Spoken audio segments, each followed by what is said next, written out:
I'm Maggie Moon. Thank you for joining me today, where I am going to be discussing my journey into the left-hand path. I had a lot of questions about starting off on the path. What is it like? Is it everything that they have been taught to fear? I really get the impression that a lot of people want to fare forth into the left-hand path. I am doing a collaboration with Atlantean Alchemist, and you will find their segment coming up after mine. I already discussed some of this in my video, Luciferianism, My Journey to Freedom. I was born into a family that was predominantly Catholic. I was always a different kind of child who enjoyed the dark. I enjoyed going into dark places that made me feel a little bit frightened. I found it exciting, and I found that in the darkness and in certain places, either on the land or in certain buildings, and particularly in basements, I would feel like I was stepping through some sort of veil or portal, and that always appealed to me. I would go by myself into the different basements of different buildings that were dark and creepy and dusty. Just that feeling of venturing forth and facing my fear and going down there and feeling all the different energies. And I could feel like in some places there were different spirits there and things like that. I just found that really exciting. And there was this one building in particular. It was a place where I thought that I could talk to the devil and just be myself. I was casting spells before I even knew what I was doing. So I know that I was really born this way, knowing that I was different and truly identifying as a witch from a very young age. I still kept that fear mentality with me for a lot of the years, okay, which really inhibited my growth. So I thought the only way to become a witch would be to sell my soul, and I was scared, right? So anyways, I realized, you know what? I can't dance around this anymore. I have to be true to myself, or I'm never going to become a witch. So I sucked it up and said, okay, if I have to sell my soul to the devil, so be it. I have to be true to myself. This is my path. And so I picked up a copy of the Satanic Bible and I started reading it, and I really enjoyed it. But there were certain things in there that I misunderstood because of my mindset at the time. I was still very poisoned and limited in my thinking by the Catholic Church and my upbringing. There was a point in the book, I was like, yes, this is amazing. And then there was, it said a Satanist would never harm another human or another living thing or something like that. I can't remember the exact words. And then later in another chapter, it was okay to perform this spell or this ritual or whatever it was. You need the blood and the urine or something of a prostitute. It was either blood and urine or just blood. But anyway, at the time I thought, what? I thought they would never harm anyone, Well, how else are you going to get their blood, unless you kill them? And I'm like, well, that's disappointing, That actually turned me off for a little while, and I just stayed with crystals and tarot and doing spells my own little way. When I was, 14, 15, I met a martial art instructor. I said, well, haven't you ever heard of Wicca? And he gave me the name of some authors, and off I went to. And then I really got into the ceremonial magic aspects of it, particularly Crowley. And then I met a feminist witch. Drove her. She was very gothic. And so she started, teaching me some of her style of stuff. And then when I started talking to her about, reading books by Aleister Crowley and, and those rituals, she was like, no, that's garbage. You need to get rid of that now. And I listened, it's not her fault, it's my fault. I should have just said, no, I like it. And I was still in that fear mentality where I let other people influence me, thinking that they knew what was good for me more so than I did. So if that's something that I could just let the beginner know right away, don't do that. Don't give away your power. Nobody outside of you can know you better than you know yourself. And I stayed in Wicca for I've left Wicca completely 4 years ago, but like while in there, Wicca, I still, and a lot of people do, you go and learn from other sources as well, of course. And so the Golden Dawn, Church of Hermetic Sciences, and then later on the Rune Guild, and I was doing everything I could to elevate myself, to evolve and to grow, doing all the works and rituals and practices and applying all these things to my life, working with the Goetic spirits and the big high ceremony rituals that I did where I'm calling in this and that and protection for this and this and that, and it just didn't feel right for me, so I kind of let that go. Then I reached a point in my practice where I had gone through a very turbulent time in my life. I had a lot of things happen. Just fell into the darkness completely. It was an initiatory experience for me as I was going through all these problems. I really was transformed, and there were times when I thought maybe I wasn't going to make it. Then I really transformed and came out of that darkness, and I found a strength. After having danced with the darkness and demons already, I always have spirits around me. They've been with me since childhood. New ones come and go. There are some main ones, though, that stay around. And now I know that they are demonic. Okay, at the time as a little girl, I didn't know. I just knew that they were my friends that I could sense and that I knew were there. And I knew that they were real because they showed me that they were real. And that they had my back way more than any other human ever has. I thought from everything that I learned up until that point that you needed to have these protective circles, and didn't feel necessary because I felt like they were with me always anyway. I had my best times with them when I just sat, opened myself up, and they would come. And then open myself up and call specific ones, and they would come. And that's what works for me. I don't think it's anything to fear. Now, sometimes you see things that are, if you have unresolved things, you're going to see things, and you have to remember that that's your subconsciousness bringing forth these things. And sometimes if you're expecting them to look a certain way, they're going to, they'll sense that off of you, they'll hear that, and they'll manifest as that. They can hear your thoughts. They can hear your thoughts before you even know you're having the thought. You can't hide anything from them, so just go in and be pure and about why you're calling them, because they already know. I don't really feel that you necessarily have to fear them. You just have to be strong and balanced and prepared. And that's my best advice that I can give you. People always ask me, is it really what I've been taught, by my Christian family? Is it really that scary? I don't know what you're gonna see. There are different aspects to each demon, okay? But I do know that if you remain respectful and genuine and don't do anything to piss them off, and if you don't get scared at every little thing you see, if you just hold your space, hold your ground, be open, and just know that you got this, that you are a powerful being as well. I don't believe in circle castings and protective stuff for the most part. I'm not saying that I'll never do it. Perhaps I'll come across something where certain precautions may be made, but the circle that I use and that Luciferians use and many people on the left-hand path use is, an extension of our auric field. It is an extension of us. We're declaring our dominion over that space, and a lot of times it's to contain our energy within that space until we want to either direct it at a target or whatever it may be.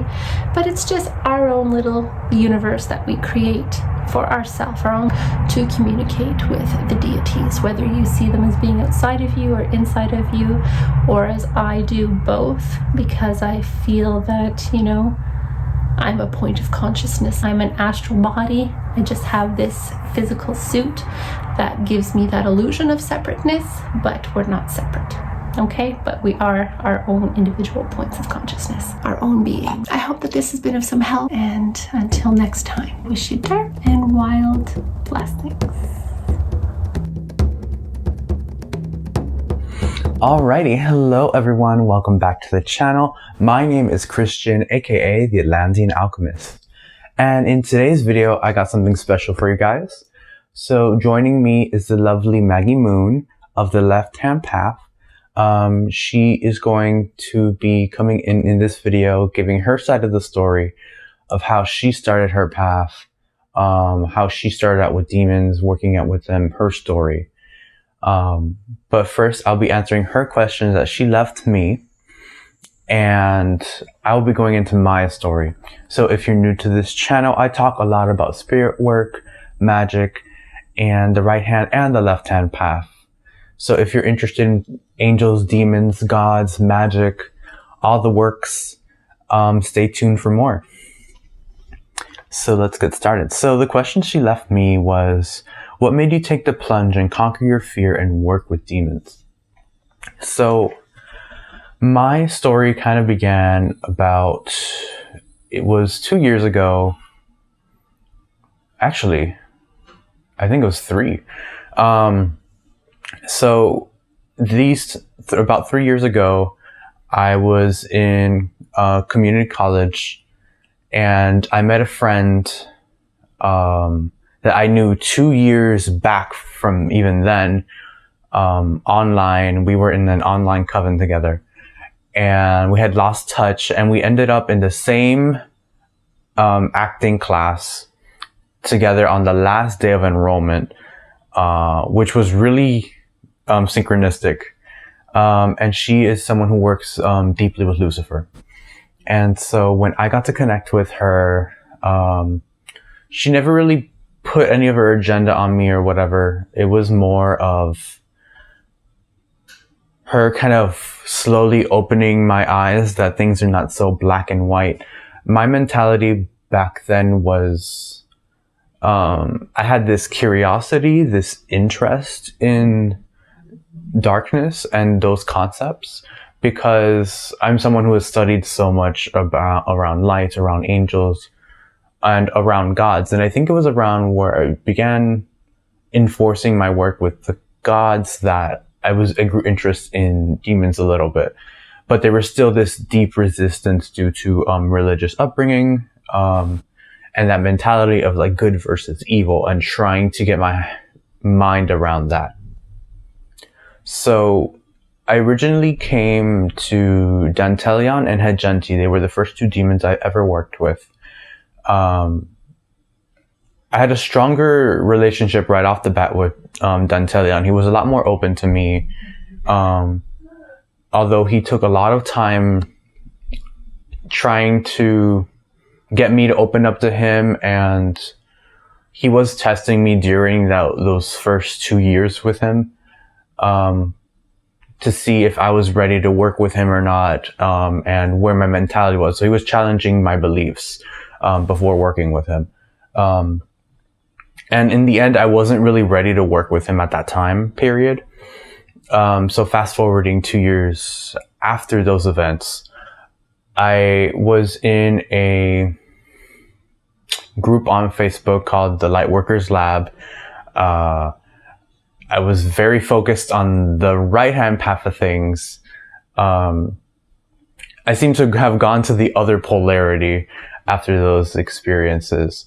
Not that I had anything negative per se, but there was just this, the way I was being challenged was by old beliefs that I was supposed to focus on something more about light, something more about radiance, because that's kind of like where my soul growth is, or at least that's what I've been told in the past by like friends and other readers, because of like how my inclination and how my energy is. This energy of like radiance comes off of me a lot. You don't get a lot of like dark infernal vibes from me in a sense, and they're just kind of like, oh no, your direction is that way.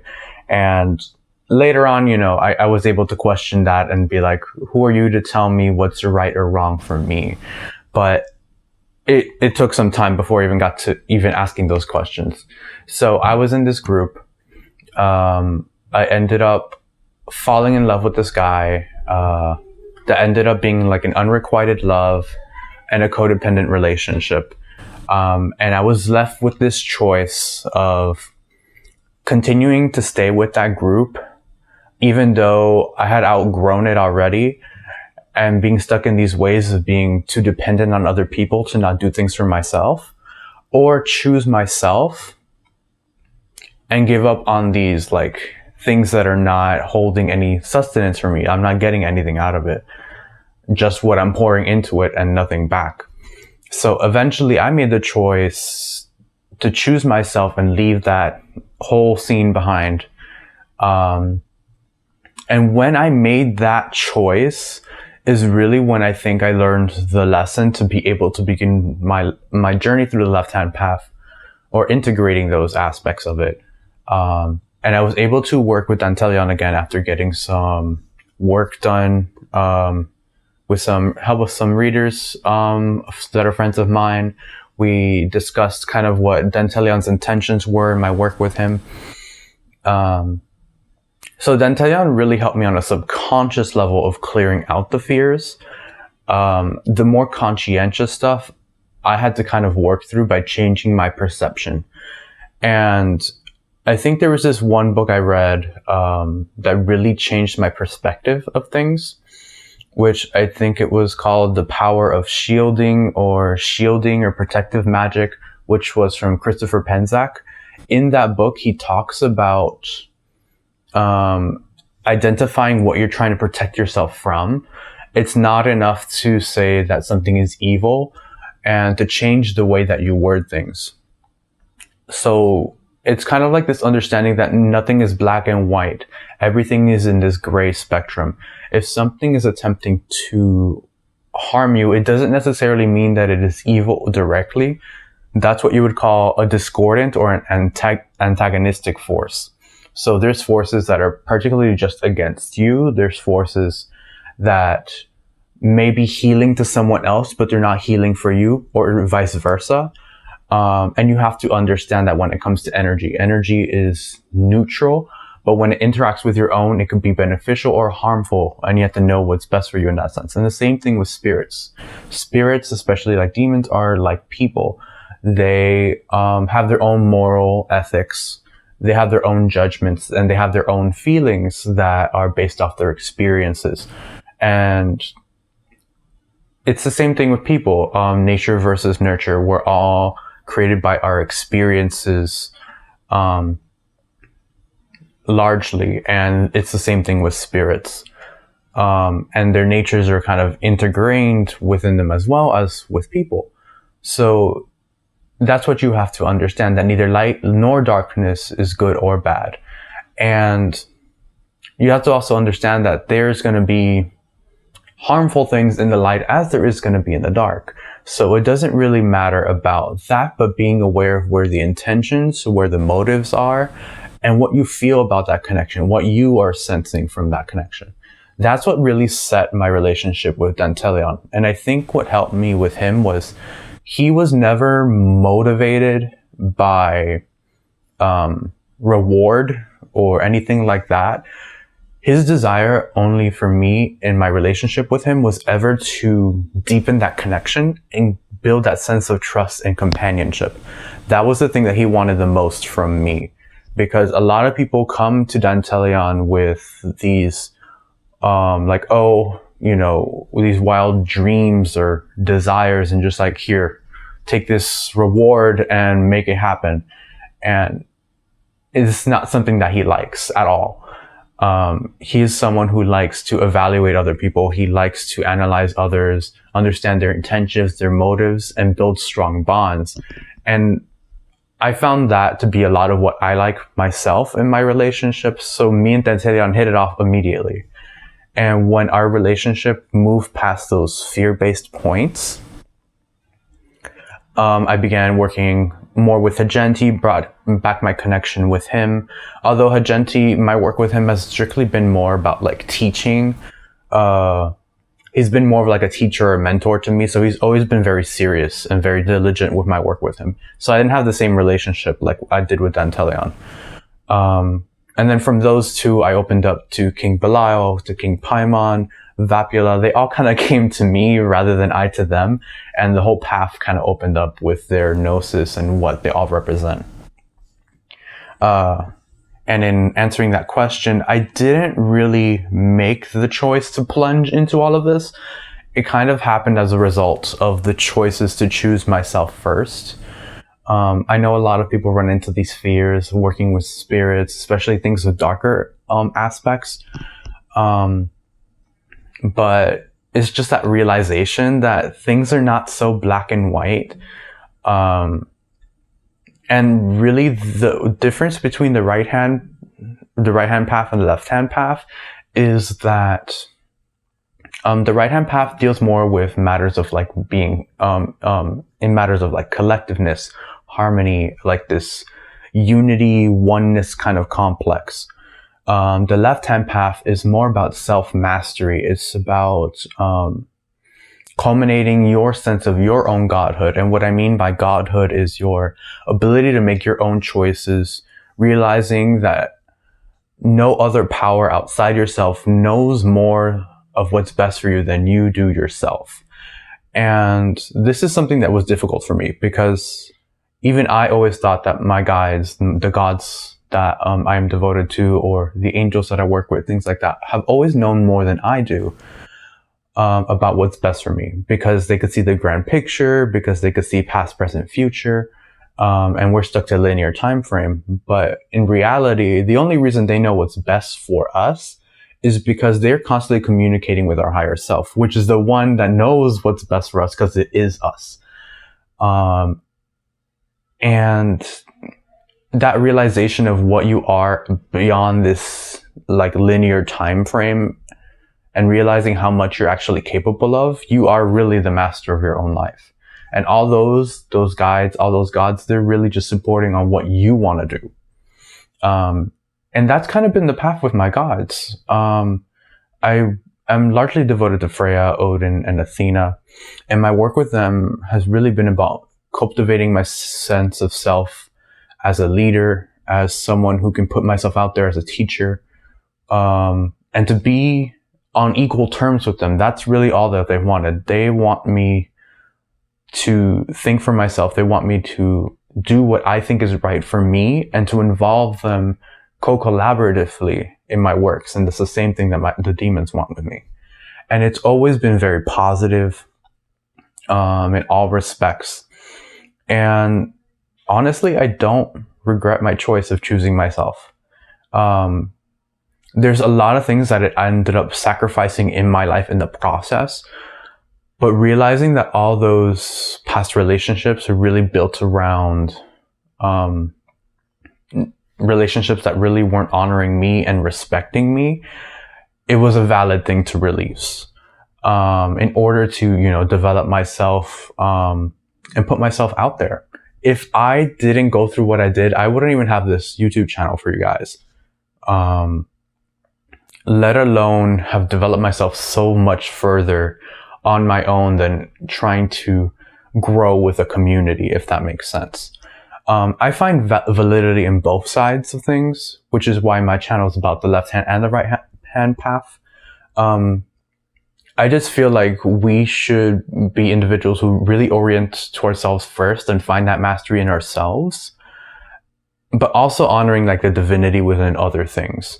There is so much beauty in other people as well as there is flaws. There's this component in other people that you really fall in love with others because of their capacities, of their own potential and their own godhood. And I think it's important to honor that in other people as you would in yourself. And that's kind of where I find that culmination for myself, especially now that I've kind of combined the works of angels and demons in my practice. In going into more of Maggie's questions that she had for me, she asked me, how did I feel about my first workings with demons? My first experiences with Dantelion was really surprising to me because his energy felt so calming, so soothing. I expected something more aggressive or more intimidating. His energy like really easily puts you into a trance. Some of my first workings with him, he's actually the reason I learned how to astral project. I only knew how to astral travel, which is not that you're completely outside of your body, traveling the astral realm and things like that. He actually taught me and assisted me in doing that as well. I eventually learned that through him. He taught me more about other people's intentions and motives and how to see that a lot easier, as well as my own intentions and what it is that I really need to know about myself moving forward with my relationships. So he was someone who really offered a lot of introspection and inflection, especially in shadow work, was a lot of the stuff that I did with him. I've also wrote a lot of wonderful channeled pieces with him on like manifestation and ways that I can work with him, like in dream time and stuff like that. And even working through like subconscious blocks and stuff like that to things that I want to manifest or things that I'm having difficulty with. He's always been someone who's been there for me, especially with matters of like the mind and the heart. Hagenti was very interesting. His energy felt very purifying. Like every time I've ever interacted with him, it felt like he was always transmuting something. And every time I've ever worked with him, he likes to expand and refine energy of like any working that you're doing. So even just connecting with him, you feel more in tune with yourself, and more refined in your own energy. So that was really awesome in my experiences with them. The only one who ever felt really intimidating was Vapula, but that I could tell was just a front. And it didn't like turn me away. It was like this feeling of like her showing the lioness that she is in her like kind of glory, I guess, and finding more awe than like intimidation with that, with her display. But usually they appear to me very strongly, clairvoyantly. For most of them, especially Vapula and Dantelion. So those have been a few of my experiences working with them. What else is there? And then Maggie asked me if I use any protection in my workings with demons and why. So in my beginning processes, and I recommend this for everyone, if you're first working with any spirit, you're like just first getting to know them, I recommend maybe the first few times having some sort of protection. I know that I invoked the 4 archangels when I was first working with like Dantelion, Hagenti, even like King Paimon, just to get a feel for them and, you know, create that boundary that might be needed just in case that I underestimate them.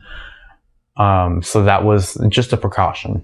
But after getting to know them, their relation, how they feel about me, their motives, their intentions, I usually drop those guards and I don't have those kind of guards with them. I do have general wardings and protections always in my home because, you know, there's spirits that can pose as other ones, but I'm very hyperly clairsentient, so I can feel out that energy, and that's something that you really can't hide, even if you could hide the appearance. And so the wards that I have set up in my home is just kind of like, if there's even the hint of ill intention or like deceitfulness, they are automatically banished from the space and they can't re-enter. And if they try to break in, worser things happen. So I have really, really good wards. I'm not worried about that. But that is just the kind of like the protections that I set up so that I know who I'm dealing with at all times. And that everyone that's entering into my space is, you know, here to really support me. You know, charging up and holding space of sanctuary is very important when you're doing any of these kinds of workings. But yeah, that pretty much is my story, how I got into all of it. But essentially, I wanted to break free from this, all these concepts of being like, okay, so you can't do this, you can't do that.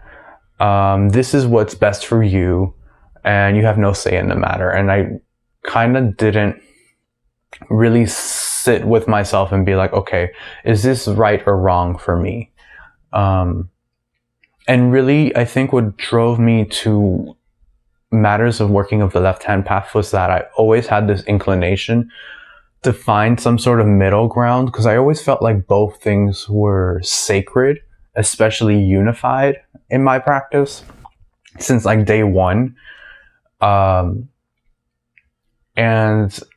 there is always the only thing that was ever holding me back from completely immersing myself in the two attributes of like light and darkness was the fact of like people's ideologies and people's feelings of the people that surrounded me. Because some people see it as going to one extreme or the other, but it wasn't really about that for me. It was about integration for me and the power that's found in the two united rather than separated and segregated. A lot of people like to go to really weird extremes of things, whether it's with the left-hand path or the right-hand path. They like to take things to a complete extreme.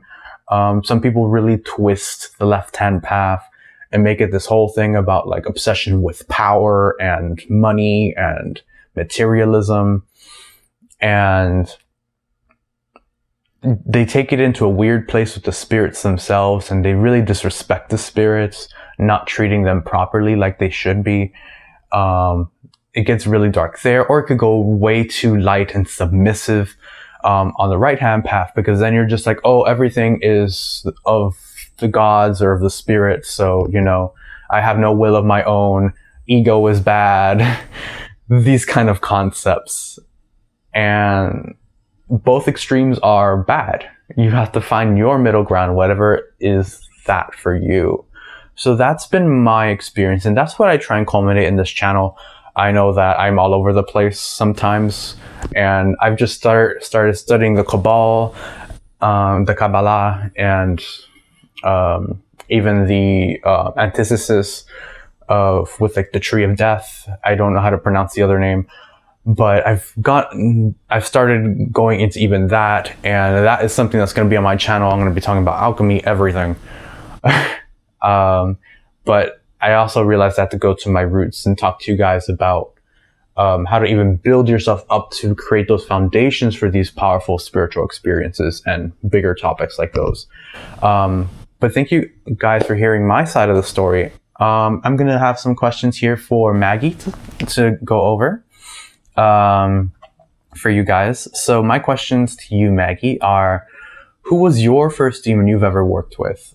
And what are some of the experiences you've had with them? And how did you overcome those initial fears and made the decision to work with them to begin with? How do you view your demons as? I know some people view demons as gods of like their pantheon. Are they your companions? Are they your teachers? Or some people take it to an atheist point of view where it's more of like extensions of yourself or psychological themes and archetypes. So those are the questions that I leave with you, Maggie. And to answer that last one, because I think that's something I should probably answer myself too. For me, they kind of sit in the space of like companions and teachers.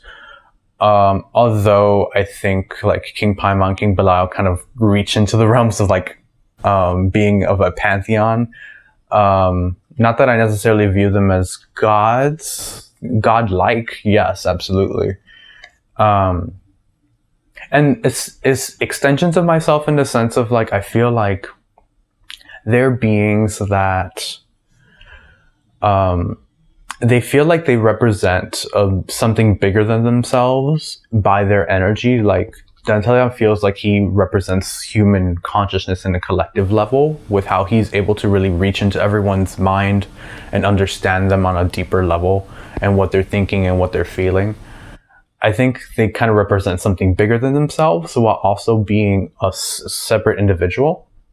So it's very interesting. I think there's kind of like this internal external dance with these entities, but I see them mainly as my teachers, and like those that I work with frequently, my companions, like Dantelion, Hagenti, Vapula, and my teachers would be like King Paimon, King Belial. But I'd love to hear your story, Maggie, and thank you so much for joining me on this video. I've loved your work, and I hope that we could do this again sometime. So I'm going to leave this to her next. All right, guys. Bye.